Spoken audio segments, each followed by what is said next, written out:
Good evening, Falcons fans. My name is Patrick Seals, and welcome to the Week 3 edition of predicting how disappointing are the Atlanta Falcons going to be. This coming Sunday at 4 o'clock, we play the Seattle Seahawks in Seattle, man, and I'm predicting us to get a win. We finally need to get a W this season, man. It happened the same time last season. We played the New York Giants, got our first W on the road, and we need to do the same thing again this week, man. I'm predicting us to get a win, and so my level of prediction of disappointment has to be higher, man. It has to be at a 7 this time. I'm predicting to be very, very disappointed in the Falcons this week. And I'm predicting Marcus Mariota to be my most disappointing player of the week, man. Last week, he blew the game for us. He slipped down 2 times, threw 2 interceptions, just completely fumbled that choke that we had going for ourselves. And I'm very disappointed in Marcus Mariota this past Sunday. And he's probably going to repeat those performances that he did, man. So it goes without saying, in order for the Atlanta Falcons to win this football game, we have to keep the ball out of Meatball's hands. That's right. I know it's kind of a cliche or unorthodox way of playing football, but we got to do something to keep the ball out of Mothball's hands, man, because he is very turnover prone, man. We have to give the ball to, if we don't start Desmond Ridder, we have to do a whole lot more run plays. We have to run Cordell Patterson to death. That, unfortunately, that didn't happen this past Sunday because, as I foreseen, Aaron Donald and company kept Cordell Patterson in line, but we will not be playing them this week. We'll be playing the Seattle Seahawks, who have a weaker defense, and we need to exploit that. We need to run the ball in between those tackles, get Cordell Patterson going, get the play action going, and if necessary,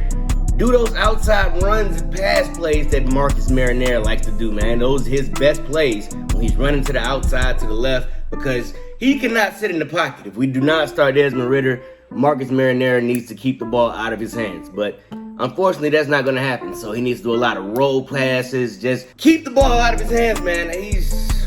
So, in order to win this game, we need to contain Tyler Lockett. He is one of the Seahawks' top receivers on their team, and he's prone to go off at any point in time. If Geno Smith happens to get him the ball, he is a touchdown machine, man. And A.J. Terrell has gotten off to a slow start this year.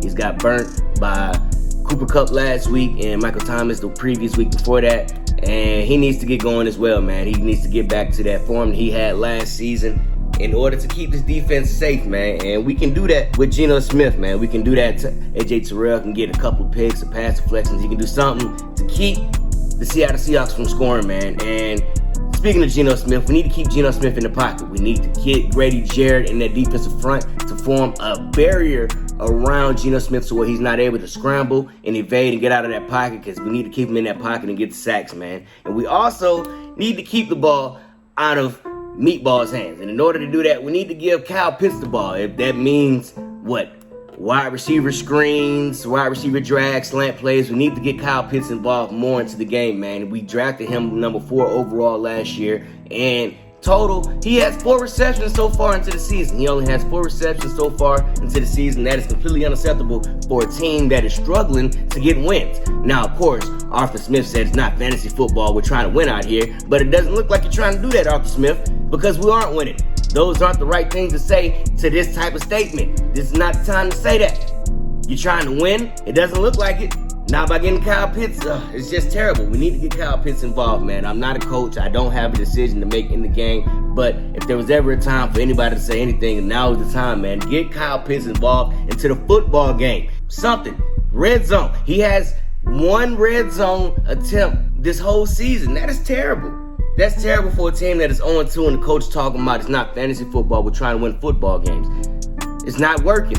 Whatever you're doing is not working. Kyle Pitts has not been involved into the game yet. Now, I expect him to have a breakout game this season because Jamal Adams has been added to the IR list. He's been on the injured reserve list, and he will not be playing this game.